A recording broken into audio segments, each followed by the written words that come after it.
That's for show. James Savundra and Michael Bridge. Hello, welcome along. You all right? Afternoon. OK, they're with me as we discuss... Right. Yeah, I'm really well, thanks. You okay? They discuss all the latest transfer news with just 4 days, I think we're on. 4 days to go until that window slams shut. I'll be looking at Spurs, who are working hard to improve Thomas Frank's squad before Monday's deadline. Mark Gay starts for Palace in their Conference League qualifying playoff against Fredrikstad. We'll have the latest on his future. Oh, and after another abysmal night for Rangers, we'll ask if there are any positives to be found for Russell Martin and his side when it comes to the market. But look, I guess we have to start with Manchester United less than 24 hours after that humiliating cup defeat to Grimsby.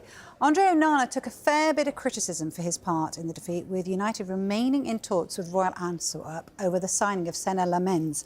Now, James, United fans will be asking, can their problems be solved by buying a goalkeeper? I'm guessing the answer might not be yes.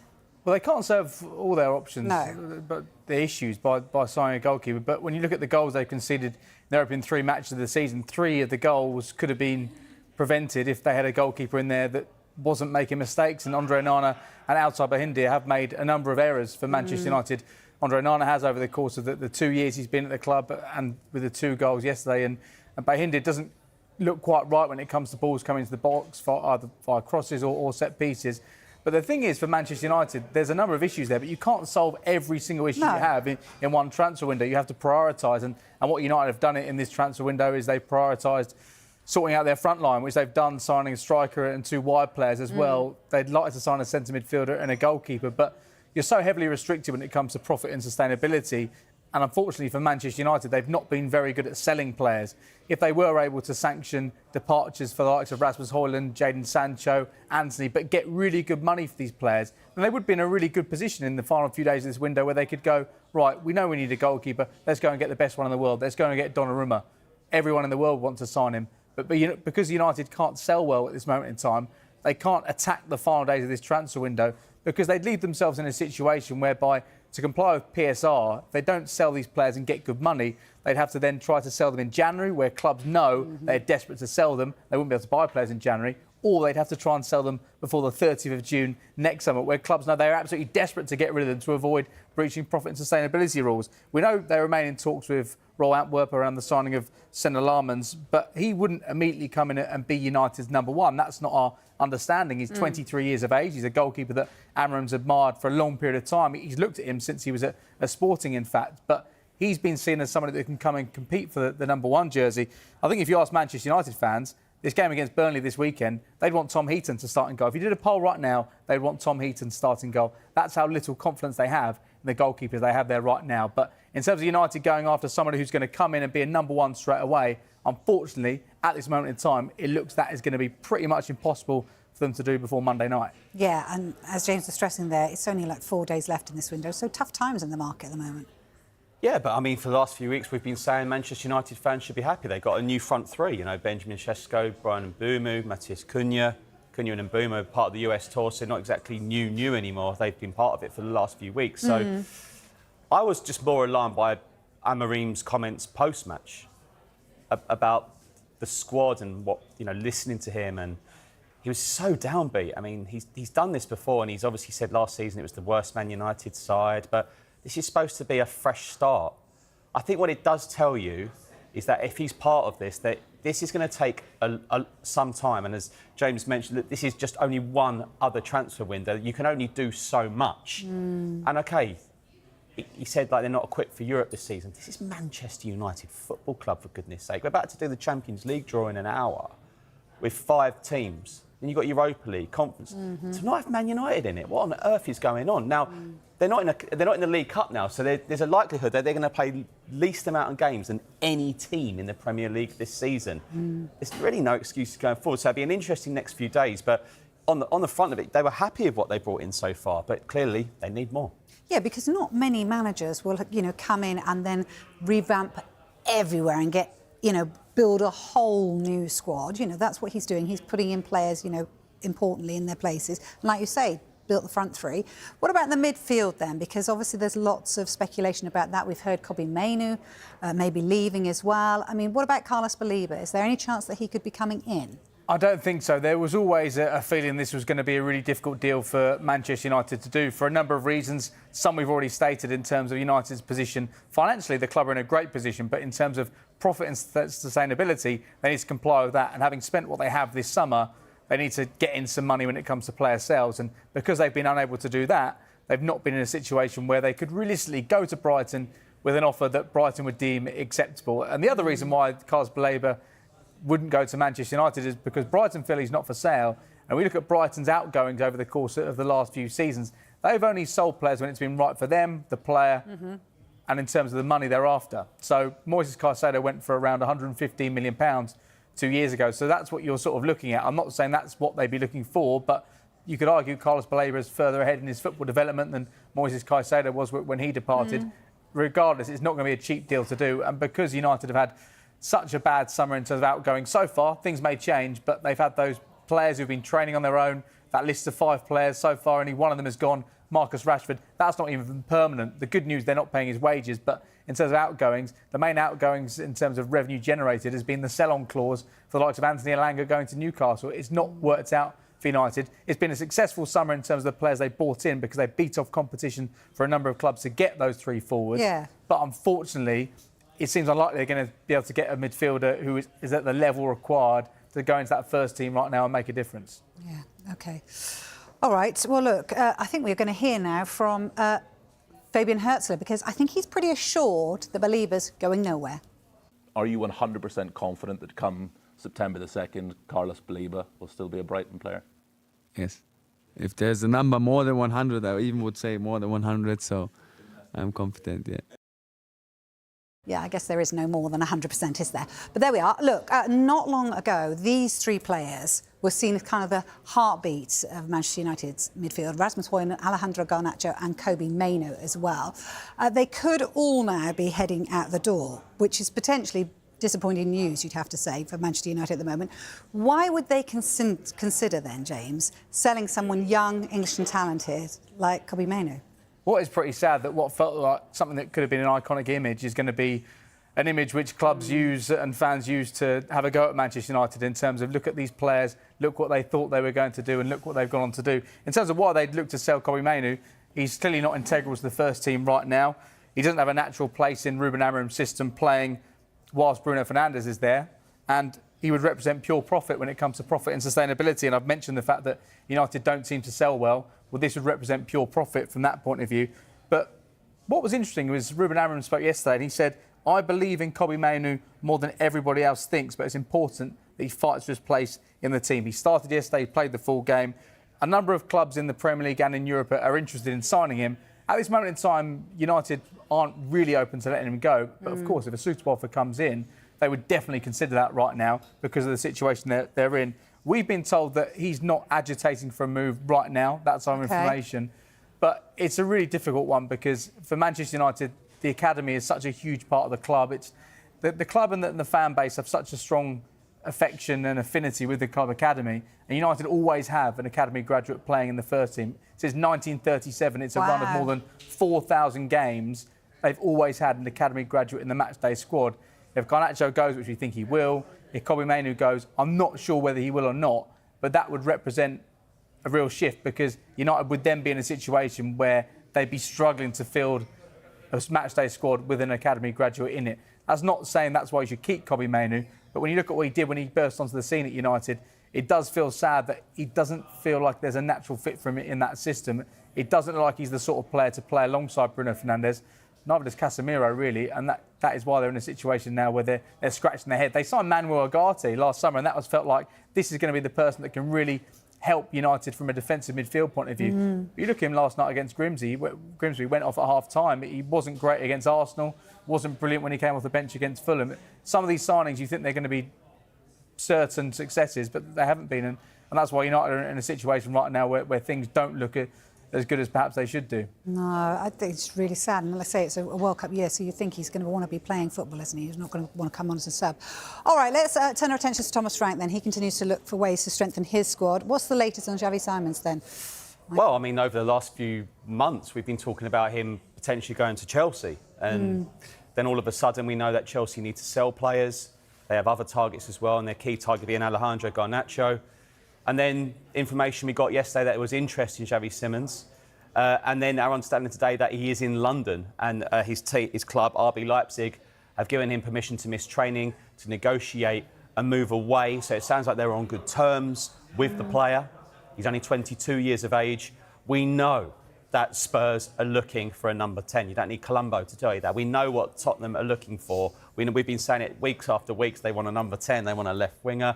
Ideally, maybe a central defender as well. Whether it's Xavi Simons, we will wait and see. I'll tell you what, though, Monday could be very busy at Tottenham Hotspur. Yeah, I think it will be. I like the fact that you mentioned Colombo, one for the young viewers amongst us. Look, they will be gutted, though. The problem is that obviously Spurs fans have been a little bit disappointed of what's happened in recent terms, Eze. So they want to get one over the line. They'll be desperate to get this one over the line. Yeah, and perhaps that's why there's some apprehension at the moment in terms of where we are with this deal at the moment. Look, we do know there is interest in. There are reports that there's been a bid, but we will wait and see on that. Now, look, he's a very, very good player. He's 22 years of age.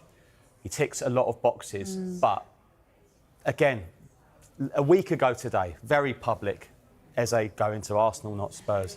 Morgan Gibbs-White, so public.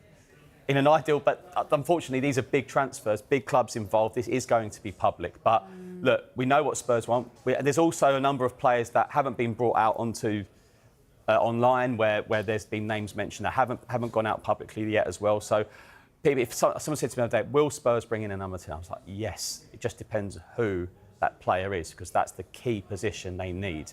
The Champions League draw, so exciting, in an hour's time. And Thomas Frank's made a great start. They must improve that squad. They must improve that 11, because when Europe kicks in, not just Tottenham, all clubs, every single club in Europe this season, it's tough. Was that your impassioned plea to Daniel Levy there?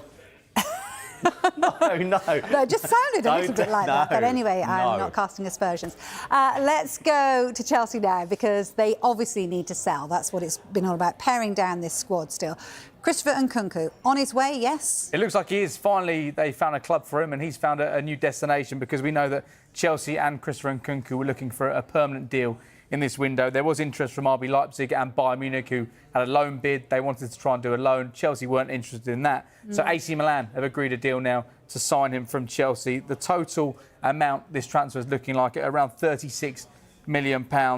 Chelsea had valued him at around £43 million in this transfer window, but this is what happens towards the end of a window when clubs know you want to sell. There has to be a compromise on fees. So AC Milan will feel they've got a good deal. Chelsea will probably feel like they've got a good deal as well for a player who had plenty of promise when he came to Chelsea, but things didn't work out because he had that injury under Mauricio Pochettino. Then he came back from injury. Enzo Maresca came in. And of course, no one could have predicted just how good Cole Palmer's been. And that's the position that Christopher Nkunku plays on the pitch. So, and João Pedro coming in as well means his first team opportunities very limited. But he's won a Conference League. He's a world champion at Chelsea. But it looks like he's going to a club where he'll get more opportunities and be able to get back to his very best, because we know just how good he can be. So if he goes, will they be able to buy, or does Nicholas Jackson have to go as well to get more money? I think if Jackson departs for the sort of money that Chelsea are looking at, then they'll be in a really good position to attack the final few days of this window and get in two players they're really keen to sign. Xavi Simons, thereafter Alejandro Garnacho. We understand that Chelsea are close to an agreement with Manchester United for Garnacho. We know United wanted something like £50 million. It doesn't look like they're going to get anywhere near that because of the compromises that they're going to have to make when it comes to player sale. Barcelona's Fermin Lopez, also a long-term player of interest for Chelsea. If they do manage to sell those two players, Nkunku and Jackson, for something like £70 million, then of course I think they could get these deals done. But really important to restate the fact that with the guidance they've had from UEFA, because they got fined earlier on this summer, they need to comply with different restrictions. They need to make sure they come out of this transfer window in profit. They've made around £280 million in terms of player sales, but they've spent a huge amount as well. But they need to be really careful, and I'm sure they are very careful. They know exactly what they need to do between now and Monday night to ensure they are compliant. And they just look so impressive as well with all their answers with Estavo as well. Oh, goodness me. Anyway, I digress. West Ham. they don't look so good at the moment. They have had a pretty shocking start to the season, but they could be on the verge of midfield reinforcements. Mateus Fernandes, what do we know about this situation? I'll talk about Mateus Fernandes shortly because we have some breaking news on West Ham United. Yeah, Senguito Magassa is currently undergoing his West Ham United medical. Just got this information in. West Ham have agreed a £17.3 million deal with Monaco for the France under-21 midfielder. Now, we've been saying all summer that West Ham looking to bring a couple of midfielders in, but Senguito Magassa currently undergoing his West Ham medical of around £17.3 million. So it's been a tough first few weeks of West Ham. A little bit of good news. OK, so where are we with this one then, Fernandes? Well, you might have bumped into Magassa because he's having his medical stay as well. I'm sure he has. So you never know. He might be shaking hands. There might be even a double media video. Who knows? I'm doing West Ham's media job for him. It'd be a great one. But look, they've agreed a deal for worth £42 million for the Southampton midfielder. We've said over the last few weeks that it feels like months, feels like years, this window. Yeah. Woof. But we've said that that West Ham looking to strengthen the midfield. We know it's been a tough first few weeks for them. It was really tough and unsavoury at times against Chelsea. Then there was the Jarrod Bowen incident. I mean, you have a pop at Jarrod Bowen. It's unbelievable. But look, hopefully for West Ham, a bit of positive news going forward over the next few days because, of course, they need it. Yeah, they do. And you say you can't have a pop at Jarrod Bowen. He is Mr. West Ham. OK, let's talk about Crystal Palace then, because it's Oliver Glasner's birthday. 51 today, apparently. He is a guy, isn't he? Anyway, we haven't got time to talk about him. We have got time to talk about reinforcements. Obviously, it feels, James, like Crystal Palace become this feeder club because their players are so good. They go in the shop window and everyone wants them. And we've seen what's happened so far. So, Mark Gay is playing tonight. Interesting. He starts for them against Friedrichstad. So, where are we in terms of reinforcements? Are they looking to reinforce before he's even left? Well, they're looking to back their manager, Crystal Palace. Yeah. Oliver Glasner accused them of being passive in this transfer window. He did the same last time when they signed 4 players on deadline day. It's my understanding, if Mark Gay was to depart, then there's a chance that Palace could sign 4 or 5 players for now and this transfer deadline. Okay. Now, at this moment in time, there's been no fresh offers for Mark Gay, so it's not something the club are considering. But clearly, Liverpool or another club may come in the final few days of this window because they are aware he's got 1 year left in his contract. He'll be a free agent next summer. For Mark Gay himself, if an offer comes in, he'd have to weigh that up. But as far as I'm concerned, and my understanding is, if Mark Gay is to depart, the only depart of Crystal Palace have a replacement lined up, a ready-made replacement, somebody who'd come in straight away into the first team. How do you replace Mark Gay, though? It's very difficult because he's had 4 years of amazing service at Crystal Palace. And Crystal Palace has been great for him as well. It's been a brilliant partnership. They'll wish him well if and when he departs, whether it's this summer or next summer for free. But it's my understanding they'll look to sign 2 centre-backs if Gay goes. One that can come in straight away. We know Manuel Akanji is a player of interest. But they'll also look at signing a young central defender, not one necessarily for now, but one who in years to come could be a real first-team player. And we understand there's a couple of players they're looking at right now. Jeremy Jacquet at Rennes. He's a 20-year-old. I think Arsenal tracked him as well. We understand Rennes would like to keep him for another season, ideally. But for Crystal Palace, they look close to signing Yeremy Pino from Villarreal. That's very close to being done, having a medical today. But that might not be the only wide forward they sign in this window. Pino can play in a similar area as the pitch as Abira Eza, but already they're looking at signing a player who can maybe play across the front line. Jean-Philippe Mateta needs a bit of support as well. So there's plenty of work to do between now and then, but Palace are well aware of that. Hopefully, they can get the job done tonight so these players can play in Europe this season. Yeah, absolutely. You're absolutely right on that. We'll keep you across that match as well. Plenty more to come on the Transfer Show. We're going to talk Rangers, Jan Wisser, and much, much more. So stay with us.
Very little movement in the big headline move of the window, well, not the move, involving Alexander Isak. We know there's a bit of a chain developing, though, and it obviously all involves Jan Wissa, doesn't it? So what did Keith Andrews have to say about him today? Is he staying, does he feel? What does he think?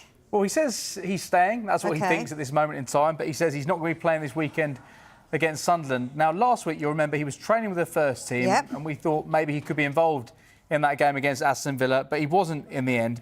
He was left out because his head wasn't right. He only wanted players that were fully focused on the football club. But he says there's constant dialogue ongoing between the player and the club. Keith Andrews wants him to stay. He says, when asked if he was confident if he'd stay, he said, I still feel that the club wants to hold on to him. He's the kind of player he is, the person he is. I don't want to lose Johan. In terms of where we are right now, Newcastle had a bid rejected last week around £40 million. They've yet to come back in with a third bid, 2 bids rejected right now. Whether or not they've moved on to Strand Larsen, whether they tried to sign both Strand Larsen and Wissa and then let Isak go, potentially. We're a long way off from that happening right now. But in terms of Jan Wissa, he is training. We don't know whether he's training with the first team this week or not. I presume he won't be tomorrow because the only players that would feature in training tomorrow as a group would be those that are playing in that match. There may be a feeling, let's just let the window go by, and once we hit September the 2nd, let's get him back in and get him firing again. 19 goals in the Premier League last season. Imagine what he could do if they do manage to reintegrate him. That is a big if. Yeah, that is a big if. And, of course, he might have to reinstate all his socials as well. I don't know. Look, we began part one talking about Manchester United who suffered that humiliating defeat to Grimsby. At the same time, Rangers being thrashed by Club Brugge, and we do mean thrashed 9-1 on aggregate in the end. Michael, really tough night for them. Were there any positives? Not in terms of the performance, no. No, it was a really, really bad night. Really bad night. It was going to be difficult to overturn that first leg deficit, but to lose in that manner, some of the players who Russell Martin has brought in have really not delivered so far. Some have really struggled. I think some don't really know what it's like to play for Rangers yet. But I say yet, but there's a lot of disdain at the moment. Look, let's try and give Rangers fans some good news. Yes, please do. Try and be positive. Yeah. Because I like this player, Bojan Miovski. He played at Aberdeen a couple of years ago. He did ever so well. It looks like they will be signing him. They've agreed a deal with Girona of around £2.6 million, rising to £4.2 million. He could have a medical tomorrow. Now, Rangers fans remember him at Aberdeen. He did ever so well. That means Hamza Ingamani, he's on his way to Lille. He's passed his medical. That'd be around £10.4 million. Remember, he refused to come on against St Mirren last Sunday. And another loan coming. I know Rangers fans might go, oh, goodness me, not another loan. But they've made contact with Everton over a loan for striker Yusuf Shamiti. More at 7. Yeah, you're trying to make Rangers fans feel a lot better, though, from last night. Doing my best. Yeah, I know. OK. So there is lots going on, isn't there? Just 4 days left of this window. You can catch up with all the transfer news later on tonight at 7 p.m. when these two are here for a whole hour. Who's alongside you? Mr. Wedderburn. Mr. Wedderburn. Mike Yes. Wedderburn. The waistcoats at the ready. It's going to be a big one. Right, stay with us. Coming up next, we're going to round up more of the day's stories beyond transfers, including how Dominic Calvert-Lewin could make his Premier League debut for Leeds. Stay with us.